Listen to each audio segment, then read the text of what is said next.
Hello students, design of RCC structure जे आज आपले हे 4th लेक्चर आहे आणि आज आपण पॉईंट कव्हर करणार आहोत डिझाईन ऑफ RCC फुटिंग. तर त्यामध्ये बघा, डिझाईन ऑफ फुटिंगसाठी हा क्वेश्चन तुम्हाला फायनल एक्झामला 8 मार्काला येऊ शकणार आहे.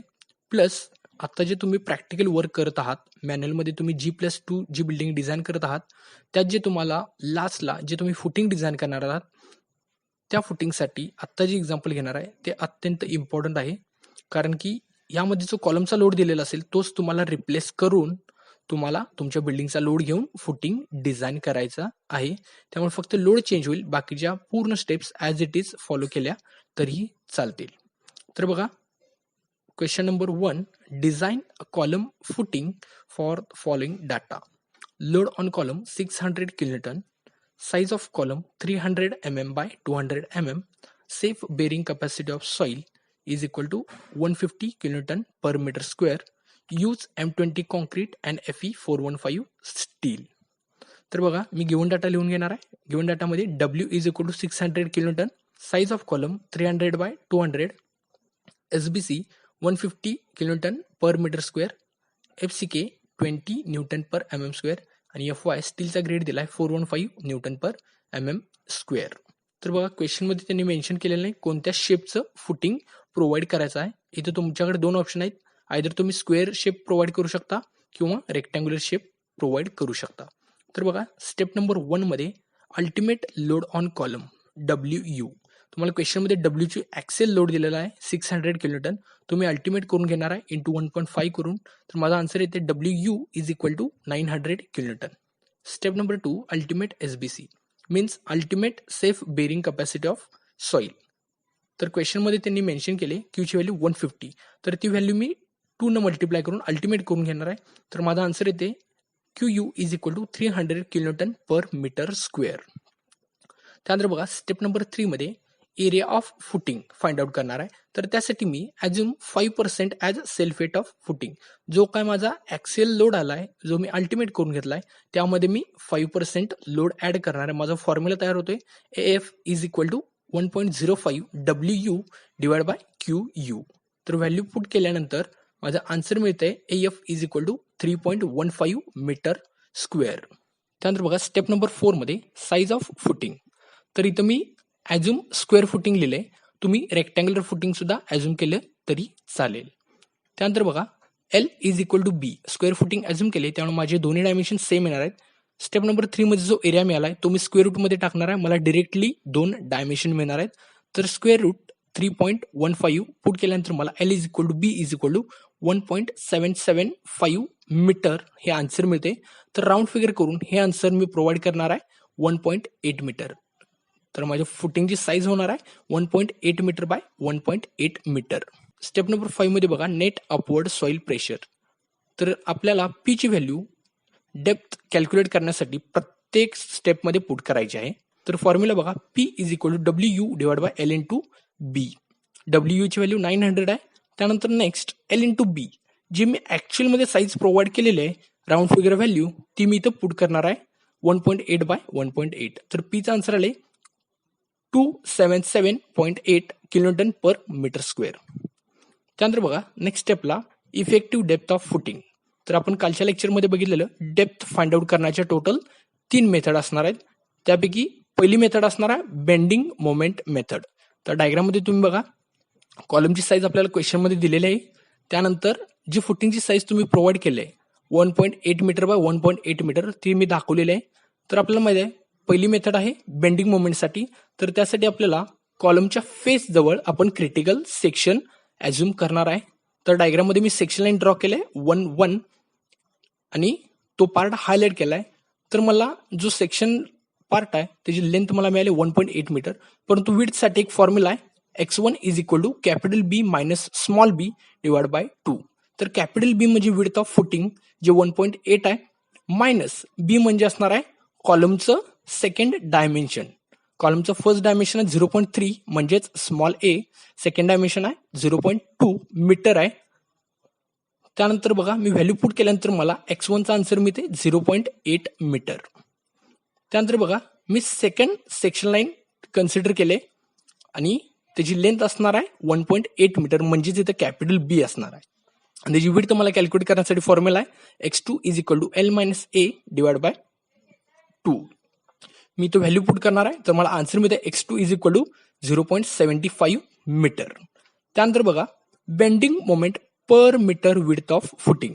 तर जो काय हायलाइट केलेला पार्ट आहे त्यामध्ये मी पर मीटर ही लेंथ कन्सिडर करणार आहे.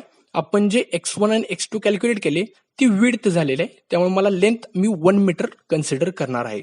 तर बघा मी पहिल्यांदा मोमेंट इन एक्स डायरेक्शन घेणार आहे, त्यासाठी 1 इंटू x1 म्हणजेच हा एरिया आहे L इंटू बी. एल ची व्हॅल्यू 1 पुट केले, देन x1 ची व्हॅल्यू 0.8 पुट केले, देन P, देन तो ऍक्ट होणार आहे x बाय 2 वर. तर व्हॅल्यू पुट केल्यानंतर मला आन्सर मिळत आहे mx is equal to 88.896 kilonewton metre. Unit लक्षात ठेवा किलोन्यूटन मीटर असणार आहे, कारण की आपण इथं बेंडिंग मोमेंट घेतलेले आहे. त्यानंतर बघा moment in Y direction calculate करणार आहे. फॉर्म्युला फक्त डिस्टन्स रिप्लेस केलेला आहे, बाकीचा पूर्ण formula same as it is असणार आहे. x1 च्या जागी फक्त x2 टाकले, म्हणजेच आपण जे सेकंड सेक्शन लाईन ड्रॉ केल्या, जे राईट साईडला डायग्राम मध्ये तुम्हाला कलर केलेला पोर्शन दिसतोय तिथं मी तुम्हाला बेंडिंग मोमेंट घेणार आहे with respect to column face, म्हणजेच सेक्शन लाईन नंबर 2. तर माझा आन्सर येत आहे my is equal to 78.13 kilonewton metre. त्यानंतर ह्या पहिल्या मेथडनं मी इफेक्टिव्ह डेप्थ कॅल्क्युलेट करणार आहे. इफेक्टिव्ह डेप्थ कॅल्क्युलेट करण्याचा फॉर्म्युला आहे square root maximum bending moment divide by Q FCK into B. तर आता बघा माझ्याकडे दोन व्हॅल्यू आहेत mx आणि my. फर्स्ट व्हॅल्यू आहे 88 आणि सेकंड व्हॅल्यू आहे 78. तर या दोन्हीपैकी जी मॅक्स व्हॅल्यू आहे ती मी घेणार आहे, म्हणजेच मोमेंट इन एक्स डायरेक्शनची व्हॅल्यू मी घेणार आहे 88.896. ती व्हॅल्यू पुट करणार आहे, तर माझं आन्सर मिळतंय D is equal to 179.46 mm.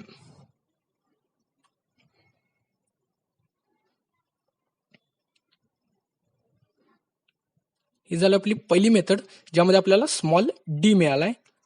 त्यानंतर आपण सेकंड मेथडनं इफेक्टिव्ह डेप्थ कॅल्क्युलेट करणार आहे. तर सेकंड मेथड आपली असणार आहे shear for one way action of the footing. तर डायग्राम मध्ये तुम्ही बघू शकता आपल्याला जे डायमेन्शन आतापर्यंत आपण कॅल्क्युलेट केले ते मी दाखवलेले आहेत. त्यानंतर मी सेक्शन लाईन कन्सिडर करणार आहे. सेक्शन लाईन बघा, सेक्शन लाईन 1-1 ती कॉलमच्या फेस पासून डी डिस्टन्सवर मी अझ्युम केलेले आहे. त्यानंतर मला ह्या शेडेड केलेल्या पोर्शनचा एरिया फाइंड आउट करायचा आहे. त्यासाठी माझ्याकडे लेंथ आहे परंतु विड्थ नाही, ती मी अननोन ठेवणार आहे. त्यानंतर बघा सेक्शन लाईन 2 कन्सिडर करतोय सेकंड साइडला ऍट अ डी डिस्टन्सला, तो पार्ट सुद्धा मी हायलाइट केलेला आहे. त्यानंतर बघा मोस्ट इम्पॉर्टंट पॉईंट आहे, इथं माझे जे दोन्ही स्ट्रीप आहेत त्याची लेंथ जरी 1.8 असेल हायलाइट केलेला पार्ट, तर त्याची विड्थ जी आहे ती डिफरंट आहे. तर बघा त्यामुळे मी जी ग्रेटर विड्थ आहे ती कन्सिडर करणार आहे, म्हणजेच consider the greater width of the shaded area that is 0.8 metre. तर आपली जी x1 ची व्हॅल्यू आहे ती मी कन्सिडर करणार आहे. x2 च्या व्हॅल्यूवर 0.75 जे आले त्यावर मी इथून पुढे कॅल्क्युलेशन करणार नाही. टाऊ व्ही कॅल्क्युलेट करणार आहे. तर ही नवीन कन्सेप्ट आहे तुमच्यासाठी शिअर कॅल्क्युलेशन करण्यासाठी. तर बघा tau V is less than or equal to KS into tau C, where KS is equal to 0.5 plus beta C. तर बीटा सी म्हणजे असणार आहे कॉलमचं dimension small a divide by small b. Value put केल्यानंतर मला answer मिळते 1.167. ते answer 1 पेक्षा मॅक्सिमम आले त्यामुळे मी KS ची व्हॅल्यू 1 अझ्युम करणार आहे. त्यानंतर नेक्स्ट लाईनला टाऊ सी कॅल्क्युलेट करणार आहे. हे जे कॅल्क्युलेशन आहे ते आपण डिझाइन ऑफ शिअर ह्या चॅप्टरमध्ये पाहिलेलं आहे. तर tau C is equal to 0.25 square root FCK. FCK ची व्हॅल्यू इथं 20 घ्यायची आहे. तर व्हॅल्यू पुट केल्यानंतर मला आन्सर मिळते 1.118 न्यूटन पर mm स्क्वेअर. त्यानंतर बघा मी आलेली व्हॅल्यू वरच्या इक्वेशन मध्ये पुट करणार आहे टाऊ व्हीच्या, त्यामुळे tau V is equal to tau C is equal to 1.118 newton per mm square. आलेली व्हॅल्यू मी किलोन्यूटन पर मीटर स्क्वेअर मध्ये कन्वर्ट केलेलं आहे. तर मला आन्सर मिळते 1118 किलोन्यूटन पर मीटर स्क्वेअर. 0.8 ची जी विड्थ आहे तोच पार्ट फक्त मी कॅल्क्युलेशन मध्ये घेणार आहे, कारण की ग्रेटर विड्थ आपण कन्सिडर करणार आहे. तर बघा shear force on shaded area, diagram मध्ये तुम्हाला हायलाइट केलेला जो पार्ट आहे, शेडेड केलेला जो पार्ट आहे, त्या पार्टवर मला फक्त शिअर फोर्स किती ऍक्ट होतोय तो कन्सिडर करणार आहे. तर त्यासाठी मला जो शेडेड केलेला पोर्शन आहे त्याचा एरिया माहित पाहिजे, is equal to L into x1 minus D. L into bracket x1 minus D हा जो पोर्शन आहे तो एरिया कॅल्क्युलेशनसाठी इंटू पी म्हणजे नेट अपवर्ड सॉइल प्रेशर. तर व्हॅल्यू बघा 1.8 लेंथ आहे, त्यानंतर x1 ची व्हॅल्यू 0.8 आहे आणि स्मॉल डी जो अननोन आहे तो आपल्याला कॅल्क्युलेट करायचा आहे. त्यानंतर बघा shear force resisted by concrete. तर त्यासाठी फॉर्म्युला आहे VU is equal to tau C into BD. Tau C आपण आताच कॅल्क्युलेट केलाय इंटू बी म्हणजे तुमच्या फुटिंगची विड्थ असणार आहे 1.8 आणि पुन्हा एकदा स्मॉल डी अननोन असणार आहे.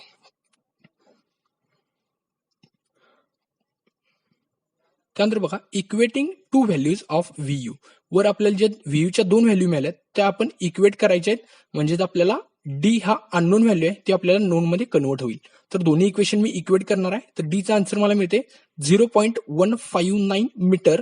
तेच आन्सर मी MM मध्ये कन्वर्ट करणार आहे. D is equal to 159 mm. हे झालं आपलं सेकंड मेथडनं डेप्थ कॅल्क्युलेट केली. थर्ड मेथड आहे shear for two way action of the footing. तर बघा लेंथ आणि विड्थ मी दोन्ही सेम ठेवलेलं आहे. तिचं डायग्राम मी पुन्हा एकदा ड्रॉ केले. आता टू वे ऍक्शन आहे, मी कॉलम सेंटरला ड्रॉ करून कॉलमच्या पेरिफेरीला म्हणजेच कॉलमच्या चारही साईडला मी एक बॉक्स कन्सिडर करणार आहे. D/2 डिस्टन्सला बॉक्सचे डायमेन्शन पाहिजे आहेत. तर डायमेन्शनसाठी फॉर्म्युला आहे B plus D vertical distance मिळणार आहे आणि A plus D horizontal distance मिळणार आहे. त्यानंतर बघा shear force on shaded area. जसं आपण वन वे ऍक्शन मध्ये घेतलेलं होतं सेम फॉर्म्युला यूज करायचा shear force on shaded area.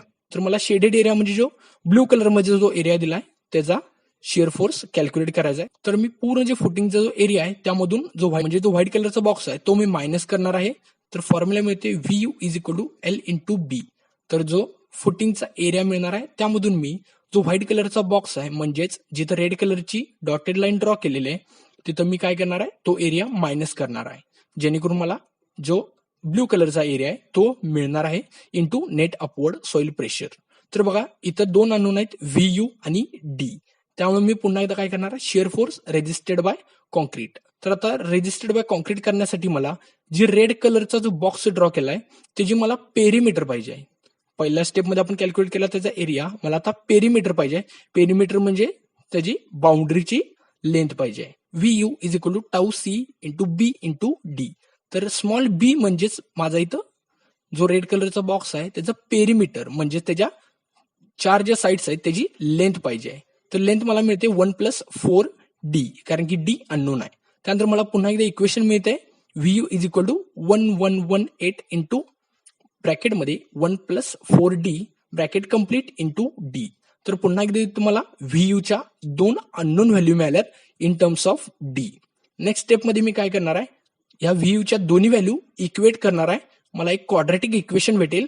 ते इक्वेशन मी सॉल्व्ह केल्यानंतर मला D is equal to 0.32 metre म्हणजेच D is equal to 320 mm answer मिळणार आहे. तर मोस्ट इम्पॉर्टंट स्टेप असणार आहे क्वाड्रॅटिक इक्वेशन सॉल्व्ह करण्याची. तर क्वाड्रॅटिक इक्वेशन सॉल्व्ह केल्यानंतरच तुम्हाला हे आन्सर मिळणार आहे. इथं प्रत्येक वेळी तुम्हाला क्वाड्रॅटिक इक्वेशनच मिळणार आहे. त्यानंतर बघा आता माझ्या तिन्ही मेथडनं डेप्थ कॅल्क्युलेट करून झालेल्या आहेत. इफेक्टिव्ह डेप्थ ऑफ फुटिंग मध्ये आपण पहिल्यांदा बेंडिंग मोमेंटनं कॅल्क्युलेट केली त्यावेळी आपल्याला डेप्थ मिळाली 179.46 mm. त्यानंतर आपण स्टेप नंबर 6 मध्येच सेकंड पार्ट होता वन वे शिअर. तर आपल्याला आन्सर मिळालाय small D is equal to 159 mm. त्यानंतर थर्ड आन्सर मिळाले shear force for two way action small D is equal to 320 mm. तर मी तिन्ही आन्सर कम्पेअर करणार आहे आणि कम्पॅरिझन मध्ये जे मॅक्सिमम डेप्थ असेल ती मी प्रोव्हाइड करणार आहे. तर बघा तिन्ही मध्ये मला टू वे ऍक्शनने जी डेप्थ मिळाली ती मॅक्सिमम आले, त्यामुळं small D is equal to 320 mm मी इथून पुढे प्रोव्हाइड करणार आहे. त्यानंतर मला ओव्हरऑल डेप्थ कॅल्क्युलेट करायचे आहे. तर ओव्हरऑल डेप्थसाठी फॉर्म्युला आहे D plus small D plus cover. तर इथे कव्हर मी 50 mm प्रोव्हाइड करायचं आहे. तर प्रत्येक वेळी तुम्हाला 50 mm कव्हर प्रोव्हाइड करायचं आहे. तर कॅपिटल डी मिळतोय 370 mm. नेक्स्ट स्टेप मध्ये असणार आहे स्टेप नंबर 7 मध्ये एरिया ऑफ मेन स्टील. तर मी स्क्वेअर शेप फुटिंग प्रोव्हाइड केले त्यामुळे माझ्या दोन्ही डायरेक्शनला सेम स्टील जाणार आहे. त्यामुळे ASTX आणि ASTY चं मिनिंग असणार आहे area of steel in X direction is equal to area of steel in Y direction. त्यात मी व्हॅल्यू पुट करणार आहे. FCK ची व्हॅल्यू 20, FY ची व्हॅल्यू 415, देन MU जे मोमेंट मला मिळाला मॅक्सिमम ती मी पुट केले 88.896, ती किलोन्यूटन मध्ये आहे. मी न्यूटन मध्ये कन्वर्ट केले इंटू 10⁶. त्यानंतर बघा डेप्थ 320 प्रोव्हाइड केली जी मॅक्सिमम डेप्थ तुम्हाला मिळाली. तर आन्सर येते 812.63 mm². त्यानंतर मी बारचा डायमीटर अज्युम करणार आहे. इथं मी 12 mm चा बार अज्युम करतो. त्यामुळे बघा स्पेसिंगचा फॉर्म्युला आहे. Spacing in X direction is equal to spacing in Y direction is equal to area of single bar divide by total area into 1000. मी बारचा डायमीटर अज्युम केला 12 mm. तर माझा आन्सर येत आहे 139.17 mm. राऊंड फिगर करून मी spacing कमी करणार आहे. तर माझं स्पेसिंग मी प्रोव्हाइड केले 130 mm centre to centre in both direction. Suppose जर तुम्ही रेक्टँग्युलर फुटिंग प्रोव्हाइड केलं तर तुम्हाला स्टील इन एक्स डायरेक्शन आणि स्टील इन वाय डायरेक्शन या दोन्हीसाठी स्टेप 2 वेळा तुम्हाला कॅल्क्युलेशन करावं लागेल. तर बघा स्टेप नंबर 8 मध्ये डेव्हलपमेंट लेंथ ऑफ बार. तर त्यासाठी फॉर्म्युला आहे LD is equal to 0.87 FY into phi divide by 4 tau BD. तर बघा 0.87 कॉन्स्टंट आहे. FY मीन्स स्टीलचा ग्रेड 415 इंटू फाय जो आपण बार यूज केलाय फाउंडेशनसाठी तो मी इथं पुट केलेला आहे इंटू 4 इंटू टाऊ BD. तर शिअरच्या चॅप्टरमध्ये आपण बघितलेलं होतं टाऊ BD हे M20 कॉन्क्रीट साठी कॉन्स्टंट असणार आहे 1.92. तर माझा आन्सर आले LD is equal to 564.14 mm. त्यानंतर आपली लास्ट स्टेप असणार आहे रेन्फोर्समेंट डिटेलिंग. तर डायग्राम मी ड्रॉ केले. पहिल्यांदा मी डायग्राम मध्ये तिन्ही डायमेन्शन दाखवणार आहे लेंथ, विड्थ आणि डेप्थ. त्यानंतर बघा मी स्लोप संपल्यानंतर आणि जिथं स्लोप स्टार्ट होतो तिथलं डायमेन्शन दिले. पहिला आहे 160 mm जो हॉरिझॉन्टल डिस्टन्स आहे. तर ते डिस्टन्स आलेलं आहे स्मॉल d डिवाइड बाय 2. तर स्मॉल d माझा आहे 320 डिवाइड बाय 2 म्हणजेच माझा आन्सर येते 160 mm. तर स्लोपच्या एंडला जो व्हर्टिकल ड्रॉप आहे तर तिथं मी हाईट प्रोव्हाइड केले 150 mm. ती मिनिमम व्हॅल्यू आहे, त्याच्यापेक्षा मॅक्सिमम तुम्ही प्रोव्हाइड करू शकता. त्यानंतर मी जे कॅल्क्युलेशन केलेलं स्टील आहे ते मी इथं डायग्राम मध्ये दाखवणार आहे. पहिल्यांदा मी स्टील इन एक्स डायरेक्शन दाखवणार आहे जे आलेलं आहे 12 mm phi @ 130 mm centre to centre. तर बघा स्टील इन एक्स डायरेक्शन. त्यानंतर मी सेम स्टील इन वाय डायरेक्शनला दाखवलेला आहे. तर डायग्राम मध्ये तुम्ही पाहू शकता steel in X direction blue colour मध्ये दाखवले. त्यानंतर स्टील इन वाय डायरेक्शन जे रेड कलरनं दाखवले.